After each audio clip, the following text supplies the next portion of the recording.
Okay, it's 9:30 and I am kicking myself because I wanted to get to the store before they opened and have plenty of time because I wanted to completely redo one of my focal points in the booth.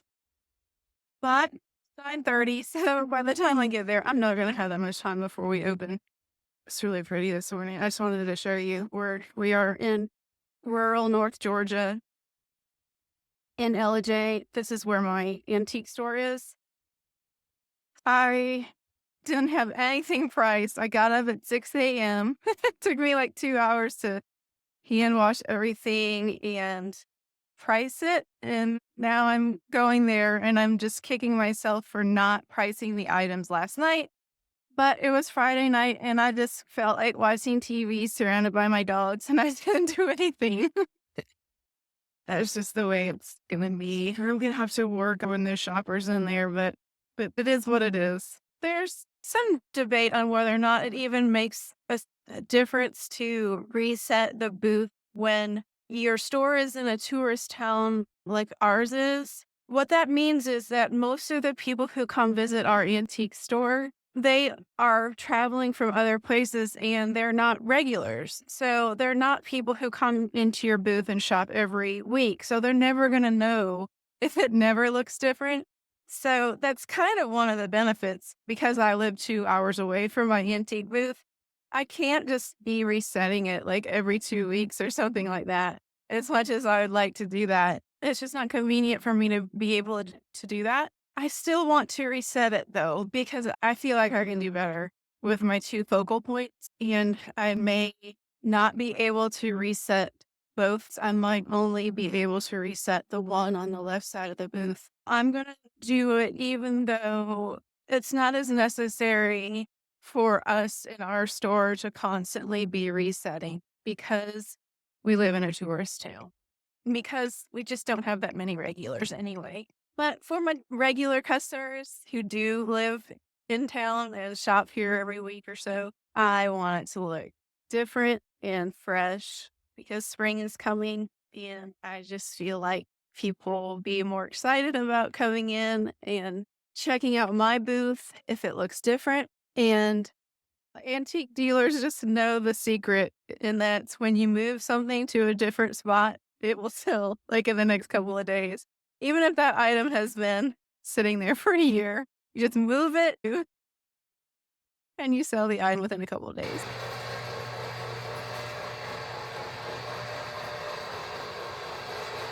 Once I got the shopping cart to the booth, I started working on my focal point on the left side of the booth, which is a dining table that is just basically covered with a whole bunch of merchandise. So with the shopping cart, I was able to completely clear off that table, load up the shopping cart, and then I had a blank slate and I was able to start rearranging items in the booth and redo the first focal point, which was the dining table on the left. The second focal point is right in the middle of the booth when you're facing it. I was able to get both of those focal points rearranged today, but mostly the dining table was the one I focused on the most.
Okay, I finally finished and I'm driving home now.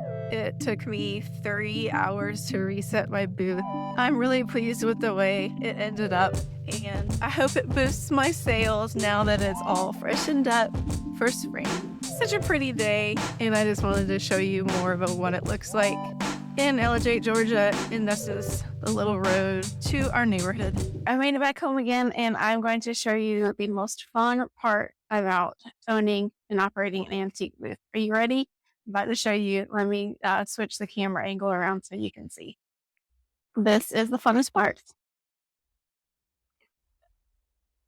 Getting your check and your sales report. It's my 1099. I'll put that to the side. Okay. Not bad for the second 2 weeks of January. Total sales were $212.40. This is the fun part, is looking through your tags that came back and seeing what sold. So this is one way that this would be different from selling online, is that when you sell online, you know what sold because you get your own orders every single day. But if you have a booth at an antique store, if you're like me, you're only there 2 days out of the month. So the rest of the time, it's just going to be a surprise, a happy surprise as to what sold. So I sold a Tupperware jello mold, alabaster jar that belongs to Sylvia. I sell on consignment for her. My friend Sylvia, that's what that little S means. A Beanie Baby, several Pyrex coffee cups, a Pyrex mixing bowl in the pattern Homestead, the second Lefton apple blossom vase, had 2 of those. Picked up broke lid. I guess someone broke one of my jars. I'm not really sure what that means. Okay, it's fine. A snowflake garland cup and saucer set, a pair of salt and pepper shakers, a brass oil lamp, the wooden toy toolkit, and a copper mold that's also Sylvia's, a decanter with a mid-century sunburst design, and a pair of sterling candle holders. Those are also Sylvia's. Okay, this is what it looks like when the customer asks for a discount. They crossed out my price, indicated that the customer asked for a 10% discount, and they sold for $23.40. Thank you so much for joining me as I reset my booth today, and I look forward to seeing you again in the next video.